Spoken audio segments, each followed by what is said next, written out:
Hey guys, section 6.6, wrapping up chapter 6 here, systems of inequalities, proving my theory that half of math class is learning something new and the other half is doing that same problem twice in the same problem. We're going to graph systems of linear inequalities, which is just like graphing linear inequalities, which we did in section 5.6, but now we've got to do two of those at the same time. Here's what I mean.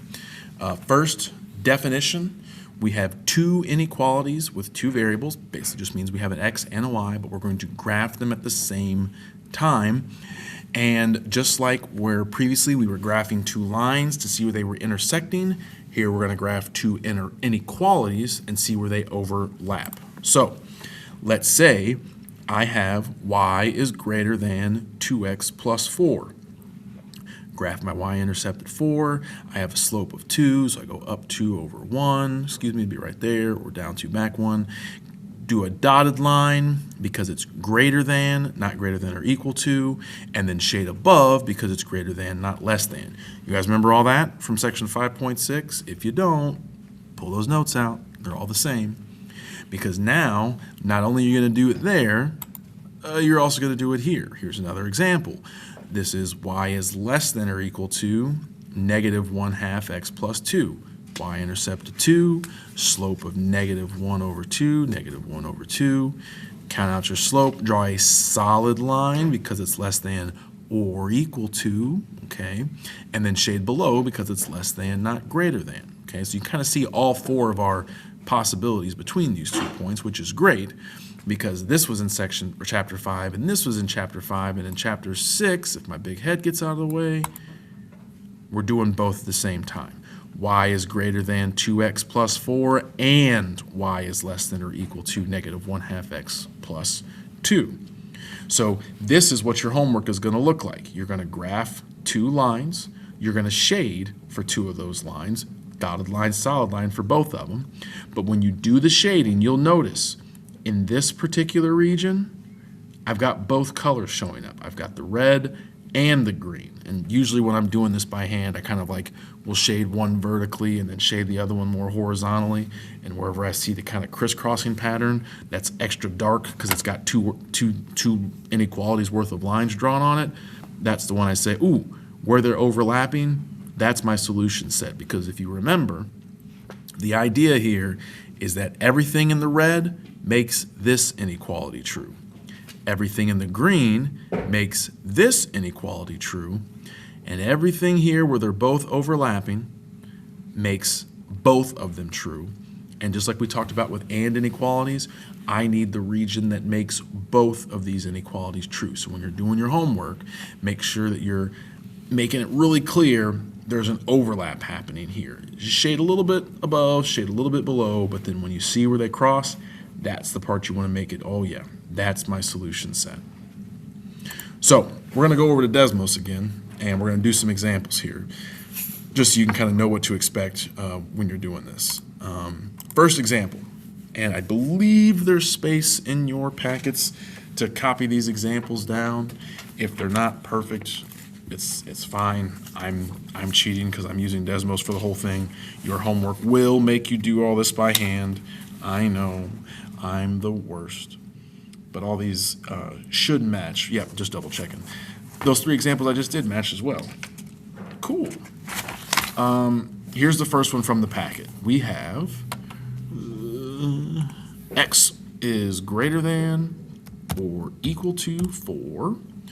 And notice that gives us a vertical line. It's solid and shaded to the right because x is greater than, which means we're going over to the right side. Is that pointing in the right direction? I think it's flipping me. It's here. Follow the cursor. That's the way we want to go.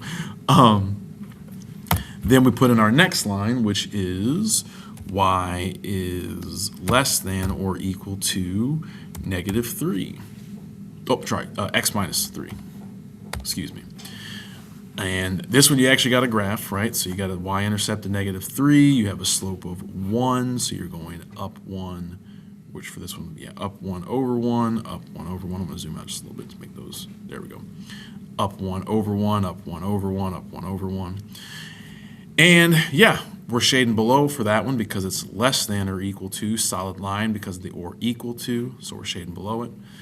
And then if you look at it, we've got this region over here, the white, nothing's there, that's not going to make either of them true. The straight black, that's only going to make one of them true. The kind of light pink over here, only going to make one of them true. The solution set is this region right over here to the right. That's the region of x and y values that will make both of these true. Any point in this region will make x is greater than or equal to 4 true, and also y is less than or equal to x minus 3 true. So that's our solution set. So again, you're doing this by hand. Plot out one line, plot out the second line, dotted line, solid line, shade above, shade below, or in this case, right, left.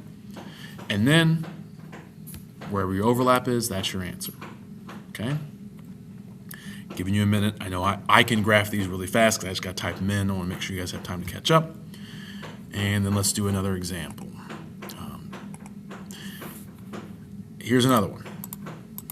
We have y is greater than -2. And again, these should match up with what's in your packet. Yeah. And y is less than or equal to x plus 5. Find that y-intercept at 5. Count out your slope of 1, up 1 over 1, up 1 over 1. Solid line because it's less than or equal to. Shading below because it's less than. Here we've got the vertical one. I'm just putting the vertical one up here because I didn't talk about it earlier. It's just horizontal line at y equals -2. Dotted because there is no or equal to part. If it's on that dotted line, it's not part of our solution set, but everything above is because it's greater than.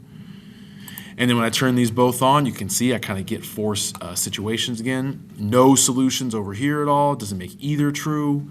Only makes the horizontal line true. Only makes the diagonal line true. Over in here, that's the region that makes them both true. Okay? Again, pausing just to make sure you got time. I can graph a lot faster than you. You just said that. You're repeating yourself. I get it. Okay, if you flip over in the next page of your package, you'll see we have even more examples. And yes, I do think we need all of them. They all do weird things that are going to show up on the homework. For example, this one, y is less than 3x plus 3, and y is greater than 4x. This one's important because, number one, the black line here has a y-intercept of 0, and that always confuses kids. There's no, what's the y-intercept? Where do I start? Well, there's nothing there. That means the y-intercept is 0. It's right there. These are also kind of weird because they both have these big positive slopes, so actually, to find the point where they cross, you got to come way up here to 312. Don't see that too often. And in fact, I bet if something like this came up on the homework or even in the notes, you'll notice pretty quick, I don't have a good spot to mark that point. So it's kind of hard to graph this one with what I've given you. And I'm going to be honest, don't worry about it too much because what do I need you to see? I need you to see this big black region, this big purple region, and more importantly, this guy down in here because that's where they're overlapping. That's my solution set. So that's not one you can really graph really well with what I've given you here. It's still a good example, mostly because I want you to see, reminder, oh yeah, that's right, the y-intercept is 0, because there's nothing there after the x, so that's where I'm going to start here at the origin. Here's one that I know shows up on the quiz. You have one horizontal line, y is greater than 4. Check that, y is less than 4. And x is greater than or equal to -1. You have a horizontal line here in the red/pink, dotted line because it's less than, not less than, or equal to. And you have a vertical line with x is greater than or equal to -1. Solid line because of the or equal to, and the -1 here is for our x-intercept. So you get kind of like a horizontal line and vertical line, you kind of get these 4 basic quadrants, right, where everything's clearly all the same. And again, you're still just looking for the overlap, which is over here in the kind of almost purple range here. Yes, that's my daughter. So, not over here, not over here, not over here, only over in here where they're both overlapping. There's definitely going to be one or two on the homework that have only horizontal and vertical lines, and there's definitely going to be some that have one or the other. Ari. You have to make a lot. I have to make a lot. Sorry, I took off the pause too quick. I'm recording in the room, but my kids are here. That Thursday. All right. Two more things, our special cases, and yes, it has to do with parallel lines. So if you look at our special cases, we have y is greater than or equal to x minus 2, and y is less than or equal to x plus 3. And in this one, we have the two parallel lines, okay? And I actually don't like these colors for this. I'm going to go red and green again. It's kind of brown, but whatever. I'm all about brown. I've got my red line up here, shading below it. I've got my green line down here, shading above it. So I get these two parallel lines, but unlike when we're like trying to find the system, the solution of a system of lines, parallel lines does not mean no solution. Here it just means I've got this case where I only have 3 regions to pick from for my solution set, and it's going to be between the two lines. So it's not no solution, it's not all real numbers, it's just a different shape of the solution set. In this case, it's kind of like a theoretical, not quite rectangle, I don't know what you call it, right? It's this space down here in the middle versus above or below or anything like that. And then, of course, and this is the first special case. Again, you can kind of sketch that graph out. It doesn't have to be perfect for these. I just need you to see two parallel lines, shading between them.